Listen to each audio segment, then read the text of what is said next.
Tudo bem, pessoal? Como estão? Nós vamos iniciar então essa quarta explanação da Constituição Federal e nós já abordamos o artigo 1º, seu preâmbulo, já abordamos dentro do artigo 1º três princípios fundamentais da Constituição Federal: soberania, a cidadania e a dignidade da pessoa humana.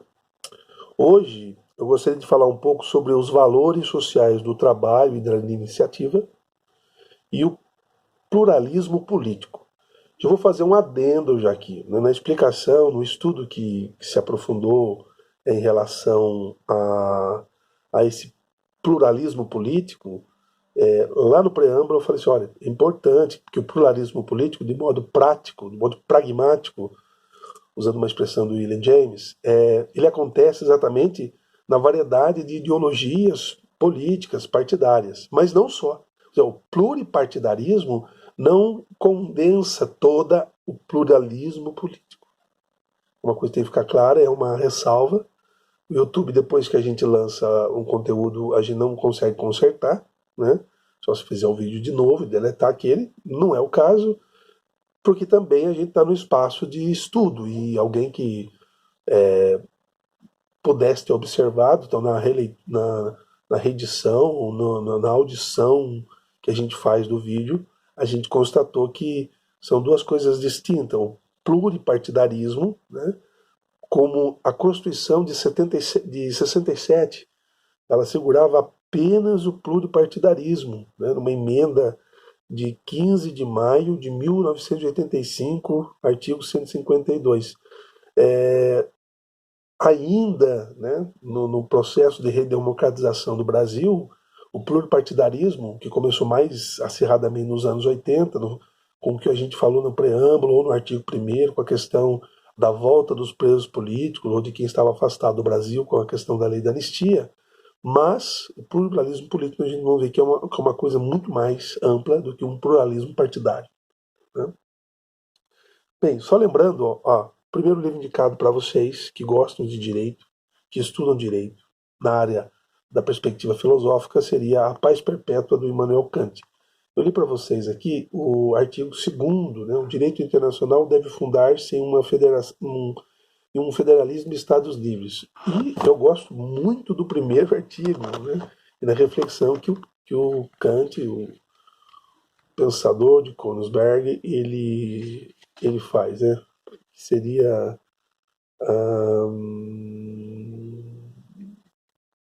tem uma expressão interessante, né? Então, assim, é a primeira seção que contém os artigos preliminares para uma paz entre os estados. Quer dizer, a paz, ela sempre é uma busca, vamos dizer assim, teleológica, uma busca final, né? E o primeiro artigo diz: nenhum tratado de paz deve tomar como ponto de partida ou deve ter sido feito com reserva secreta de matéria para uma guerra futura, né? Isso é bem interessante quando a gente estuda Maquiavel, né? E dentro do artigo 2º, 3º, dentro do artigo 1º, nas suas salvaguardas, lá pelo 6º artigo, eu acho uma coisa muito interessante, porque o Kant ele diz assim, não pode ser retirada a liberdade a certos estados. Ou seja, não se retira a liberdade dos estados, muito menos, né, ou uma promessa que seja para, ele diz assim, para o dia de São Nunca. Alguns vão entender a minha brincadeira. Por que dia de São Nunca? O governador, né, o grande pontífice romano Augusto, costumava prometer, né, ad calendas grecas, ou seja, para nunca, né? E então, A Paz Perpétua, de Immanuel Kant, foi o primeiro livro que eu indiquei para vocês poderem ler. Bem, vamos lá. Os valores sociais do trabalho e da livre iniciativa e o pluralismo político. O que a Constituição, como fundamento, quer indicar com os valores sociais do trabalho e da livre iniciativa? Os valores sociais do trabalho, né, são os que objetivam a satisfação da sociedade. O trabalho é aquilo que movimenta, de certo ponto, em alto grau, a comunidade humana, né? A economia, a vida social, o bem-estar social. Conquanto esses objetivos estivessem implícitos nas construções exteriores, a inovação, sua menção expressa como um princípio fundamental da construção do Brasil. Ou seja, o trabalho aparece como um valor social eminente, né? E proeminente também. O texto constitucional, né, de 88, expressa também sua proteção à livre iniciativa. O escopo da norma é o alcance do desenvolvimento do país através da iniciativa privada. Engraçado, olha só o que faz menção esse texto da Constituição comentada, diz assim, sendo secundária a atividade estatal. A própria Igreja Católica, através da encíclica Mat et Magistra de João 23, reconhece essa imperatividade. Os valores sociais do trabalho têm proteção direta através dos direitos sociais reservados ao trabalhador, que vai ficar sobreposto aqui no artigo 170 e seguintes. O artigo 170 seguinte diz assim, da ordem econômica e financeira e dos princípios gerais da atividade econômica. E o artigo 170, fazendo uma menção ao artigo 160 de 1967, diz assim, a ordem econômica é fundada na valorização do trabalho e na livre iniciativa. Tem por fim assegurar todos existência digna, conforme os ditames da justiça social, observados nos seguintes princípios. E aí vai decorrer princípios que eu não vou abordar agora. Já a Constituição de 67 dizia que a ordem econômica e social tem por fim realizar o desenvolvimento nacional e a justiça social com os seguintes princípios: liberdade, iniciativa e valorização do trabalho como dignidade humana. Então, assim, ó, você pega o artigo 1º da Constituição, no fundamento 4, valores sociais do trabalho, da livre iniciativa, e faz uma remissão ao artigo 170, quando lá, falando da economia e da grandeza do Estado, né, das posses e das riquezas, da constituição mais acirrada de uma comunidade, seja sociedade ou uma comunidade familiar, o trabalho é o alicerce da dignidade. Né? Eu acho interessante a citação desse texto do Papa João XXIII, Mater et Magistra, porque a Igreja Católica, né, uma das minhas formações na área de teologia, e vez ou outra a professora doutora em filosofia, Fabrina, ela me convida para uma aula lá na Faculdade Deoniana, onde nós trabalhamos em uma aula específica a doutrina social da Igreja. E a doutrina social da Igreja, um dos pilares de reflexão é o trabalho. Né? E tudo começa, obviamente, que você tem uma doutrina social, né, no Ocidente, baseado pelos ensinamentos do catolicismo, lá nas fontes do Evangelho, nos evangelhos canônicos, passando pela patrologia, pela patrística, pelo olhar, por exemplo, do filósofo Santo Tomás de Aquino, no século 13 e 14, mas o primeiro documento é esse aqui. Esse não é original, não, tá, aparece, né, pela capa, pelas letras, Rerum Novarum, das coisas novas. Das coisas novas. Re, né? Coisas, rerum, conjugado o verbo em latim, das coisas novas. Está em plural. E esse texto é do Papa Leão XIII e essa edição de 1951, é no século XVIII para XIX, né? O Papa... Bem, esse texto surge adjunto aos textos de Karl Marx, dentro da empresa, no meio do operariado. E depois disso, vários outros textos, né? Aqui na minha estante vocês vão encontrar não só esses textos, Mater Magistra, Patti in Terra, você vai encontrar Quadragésimos Anos, você vai encontrar 80ª Adveniens, do João Paulo II, ou do próprio João Paulo II, a Centésimos Anos, porque eu gosto de olhar um pouco para o direito, à luz também da teologia, porque a teologia ela ajuda, sobretudo, essa reflexão mais erudita dos papas, dos documentos, em relação àquilo que a sociedade comumente aceita, em relação ao tipo, à reflexão e aos conceitos que são mais hegemônicos no consenso social.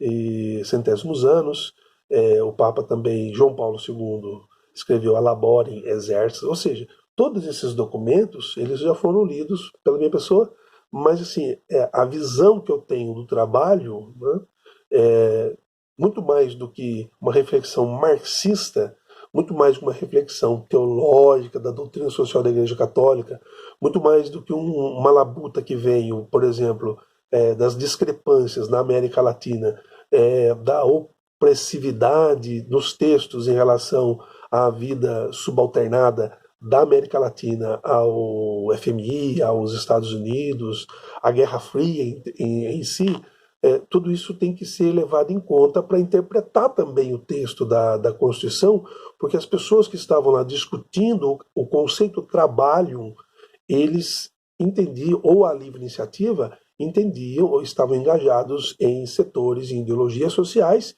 que ou eram, né, obviamente, o capitalismo é um fato, e, em segundo lugar, ou eram também divergentes em relação à postura norte-americana na Guerra Fria e tudo aquilo que se impostou sobre essa situação. Muito bem.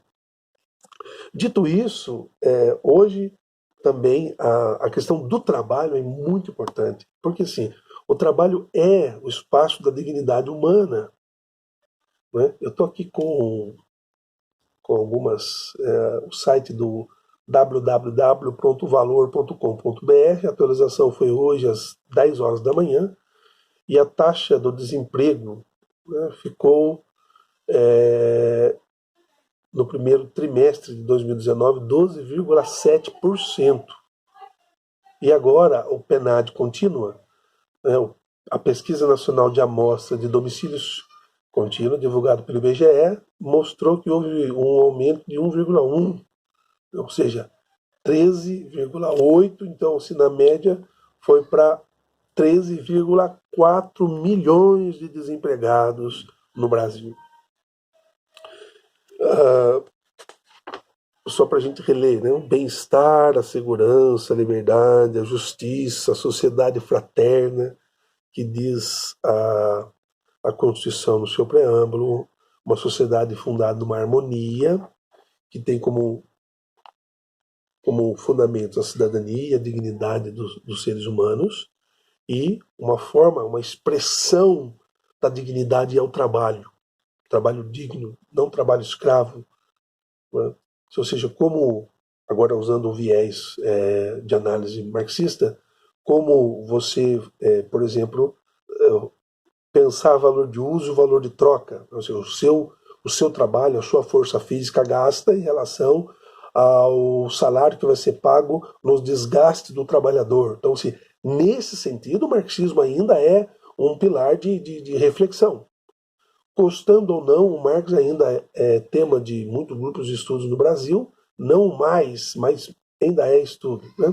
E um professor que no Brasil tem todo o meu respeito em relação à interpretação de Marx é o então aposentado agora, o Dr. Luiz Paulo Neto, um grande, ou seja, uns 2, 3 anos ele escreveu aí Um Leitor de Marx, né? Inclusive esse livro está ali em cima ali, ó. E esse texto ele é interessante porque mostra um pouco da filtragem que o Luiz Paulo Neto fez em relação aos textos de Marx, não só o Capital, não só a ideologia alemã e não só ao Manifesto Comunista, porque existem outros desdobramentos do Marx, também do Engels, que terminou não só o segundo volume, mas o terceiro tomo também do Capital, para poder entender esse peso que tem, né? Esse peso que tem a questão do trabalho. Bem, dito isso sobre o trabalho, eu trouxe também um outro texto hoje muito importante. Vocês sabem que no primeiro vídeo eu disse que as minhas pesquisas, toda a minha pós-graduação está centrada sobre o Maquiavel, não sobre o Príncipe. Eu tenho outro texto que eu estudo, que são chamados de os primeiros escritos de política. Na coleção Os Pensadores tem alguns fragmentos, e confesso que eu não sei analisar se estão bem traduzidos. Acredito que sim, porque os Pensadores são bem... a edição antiga ela era muito criteriosa em relação a isso. Mas em falar da livre iniciativa, o Maquiavel ele tem algumas dicas interessantes para quem quer ser aí vereador, deputado estadual, deputado federal ou prefeito, por que não governador? Ele diz assim no capítulo 21, os alunos sempre leem esse capítulo, eu falo, ó, você que quer entrar na vida política, observem isso. Como deve agir um príncipe? A gente troca esse termo príncipe por um governante para ser estimado. Bem, cresce aí, vocês estão percebendo aí o Bolsonaro caiu de mais de 50 pontos percentuais de aceitação para menos de 30. Alguns dizem 33. Ou seja, a estimação está caindo. E, desde o governo Collor, ele é o governo que tem mais rejeição. Bem, isso se levarmos em conta também a questão do Temer, né, que tinha 94% de rejeição. Mas ele fazia a máquina da economia e continuou governando. Se foi legítimo ou não, aqui eu não vou tratar disso, mas foi um governo de transição, foi um governo que até agora, hoje saiu reportagens aí que precisam ser melhor analisadas, de que a Dilma não teria cometido nenhum crime fiscal, mas a estima, desde Collor, Itamar Franco, Fernando Henrique, Lula, Dilma, Temer e agora o Bolsonaro, os últimos governos, né? Voltando nos dois últimos, o Sarney, que é da transição do militarismo para a democracia, e o último presidente militar, que foi o João Figueiredo, que honrosamente disse em entrevista: nunca, não quero mais lembrar que eu fui presidente do Brasil e eles vão sentir saudades militares. Não sei se literalmente assim ou mais ou menos assim, que eu já ouvi ele dizendo em reportagens antigas. Mas como deve um príncipe ser estimado? Bem, ele diz assim: você nada faz, esse é o primeiro parágrafo, nada faz com que um príncipe seja mais estimado do que os grandes empreendimentos. Grandes empreendimentos, né? Notoriedade, notoriedade. Você vê que na luta pelo voto, em tempo acirrado da eleição, você praticamente a última eleição demonstrou que o projeto de governo ele era quase nulo, ínfimo, e a questão do nome, do número e de uma ideologia, né, no caso aqui de Sassamutema, ou de Salvador da Pátria, surgiu, né, dividindo o país, ou acirrando a divisão que começou com um pouco antes do impeachment da presidente Dilma Rousseff. Altos exemplos, né, examinarmos os atos, né, e alguma coisa desses atos, não, Maquiavel é muito importante as palavras ordinário e extraordinário.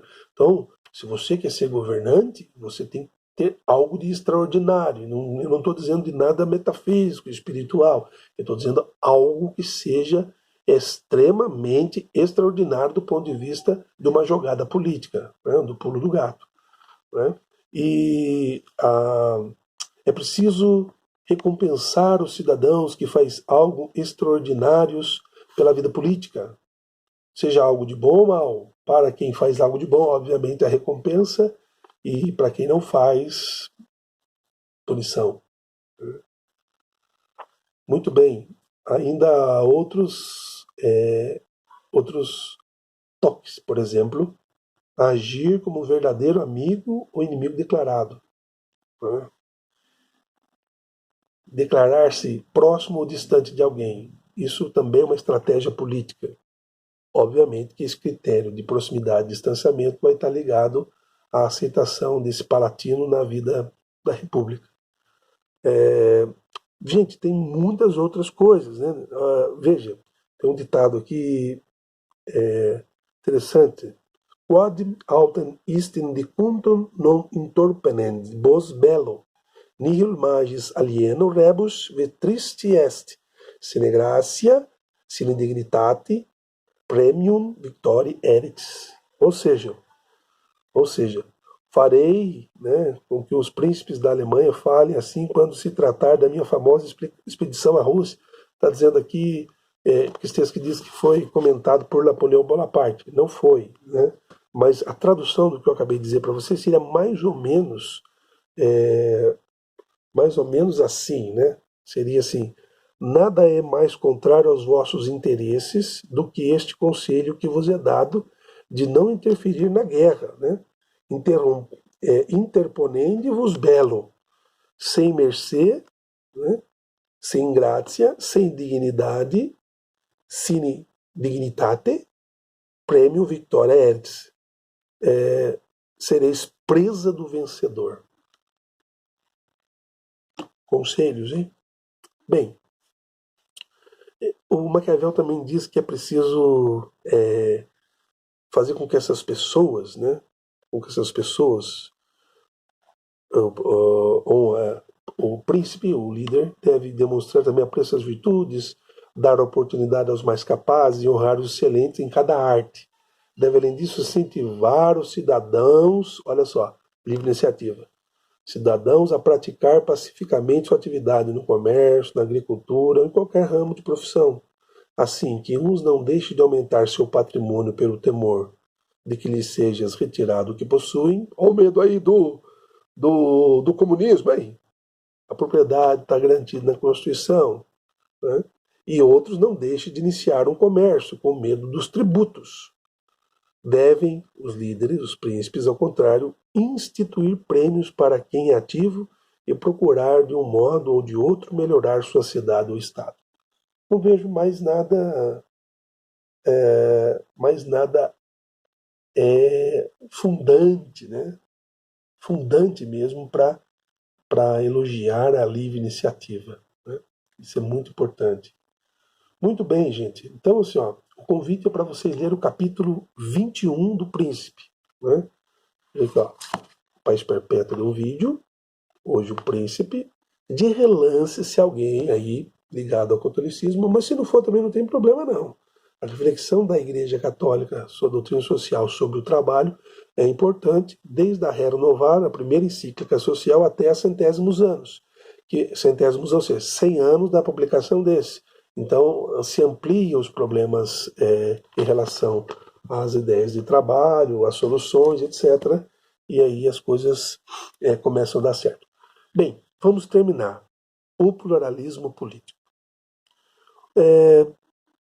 Primeira coisa, então, pluralismo político não é a mesma coisa que pluralismo partidário. Então, assim, a gafe já foi... Não é uma gafe, assim, faz parte, mas é muito maior, muito mais extenso. O pluralismo partidário diz respeito à diversidade de partidos políticos e ideologias. Se você tiver curiosidade, você clica nas siglas dos partidos e vai ler as ideologias. E eu já fiz isso. Você põe páreo a páreo algumas ideias dos partidos para ver que, por isso que se fala, olha, isso aqui é de esquerda extrema, esse é esquerda, esse é centro-esquerda, esse é centrão, esse é de extrema-direita. Exatamente por causa das ideologias. Então, através do pluralismo se alcança um regime democrático. E não só no partido. Todo poder emana do povo que o exerce por meio de representantes eleitos ou diretamente nos termos desta Constituição, né? É assim um parágrafo único que encerra o primeiro artigo da Constituição. Todavia, o pluralismo político é mais abrangente, envolvendo não só partidos políticos, mas também organizações constituídas para defender programas e princípios, como também as próprias ideologias políticas. Então, assim, eu posso negar uma ideologia fascista dentro do pluralismo político? Eu acredito que não, e mesmo a comunista. Né? Não se deve negar. Agora, contudo, olha bem, né? Posso causar um frenesi essa minha fala. O autoritarismo, ou seja, a discrepância do modelo de regime por exemplo, que Platão e Aristóteles, que eu já comentei, falam em relação aos regimes que são democráticos ou que são visando o bem comum e se distorcem, é claro que isso tem que ser desonerado pela lei. Não é? De outra forma, não poderia ser, diz a Constituição, nos comentários ao pluralismo político. De fato, a Constituição garante expressamente a liberdade da manifestação do pensamento, a liberdade de consciência e a convicção filosófica ou política. Além dessas garantias, assegura também a criação, fusão, incorporação e extinção de partidos políticos em observância ao princípio do pluripartidarismo, no artigo 17.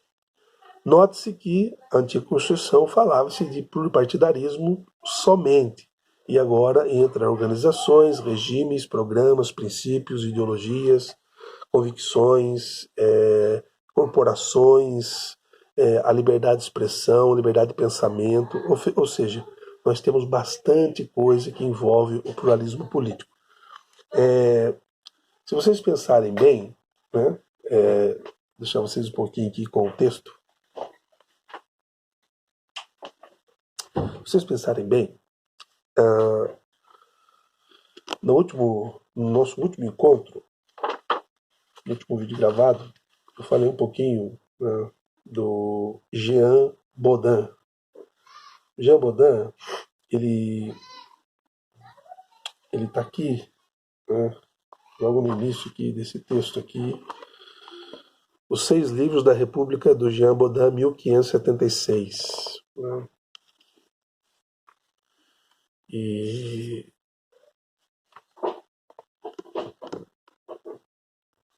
eu vou ter uma frase dele hoje. Né? O artigo também 220. Artigo 220. Vou segurar aqui. Não preparei esse artigo, mas eu acho que ele se faz interessante nesse momento da próxima aqui. Da nossa conclusão. Né?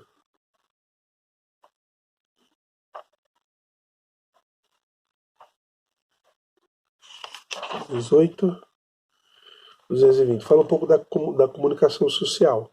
A manifestação do pensamento, a criação, a expressão, a informação, sob qualquer forma, processo ou veículo, não sofrerão qualquer restrição, observado o disposto nesta Constituição. Nenhuma lei conterá dispositivo que possa constituir embaraço à plena liberdade de informação jornalística em qualquer veículo de comunicação social, observado o disposto no artigo 5º, 4, 5, 10, 13 e 14. Né? Isso aqui é para colocar diretamente a minha postura em favor, né? Assim como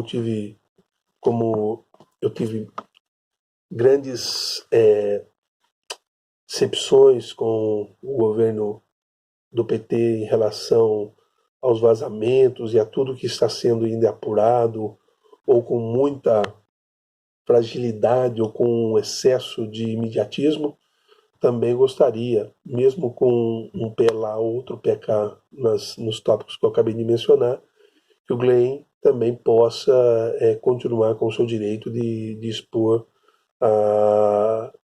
assim como está aparecendo, algumas ideias em relação ao caso do julgamento do ex-presidente Lula pelo então juiz Sérgio Moro, hoje ministro, e pelo Ministério Público Federal, sobretudo da ação das conversas que então, possivelmente, através das denúncias do Glenn, o Sérgio Moro tenha tido com o Ministério Público, principalmente com o Dalton Dallagnol, né? E a gente viu, né, que o direito à informação, à liberdade, é por isso que a gente está nesse canal, que é o seu direito de saber. Termino então hoje com uma frase do nosso querido Jean Bodin, que apareceu. Ele não é tão conhecido não, viu?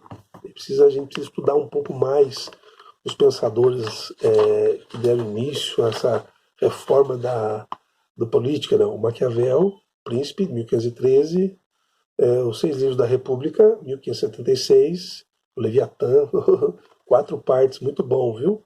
1561, sobretudo o capítulo 2, que fala mais sobre o Estado, ou a parte 2, e a política extraída da Sagrada Escritura de Bossuet, né, entre 1679 e 1709. Então, os 4 primeiros capítulos desse livro, né, as grandes obras políticas de Maquiavel aos nossos dias. Então, assim, ó, a república é um reto governo de muitos lares do que lhes é comum, o poder soberano.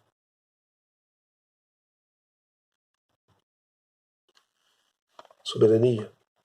Soberania é a força de coesão, de unidade da comunidade política sem a qual esta se deslocaria. Ela cristaliza o intercâmbio de comando e obediência, imposto pela natureza das coisas, a todo o grupo social que quer viver. É o poder absoluto e perpétuo de uma república. E aí vai. Né? Jean Baudin, 1576. Valeu, obrigado, um abraço.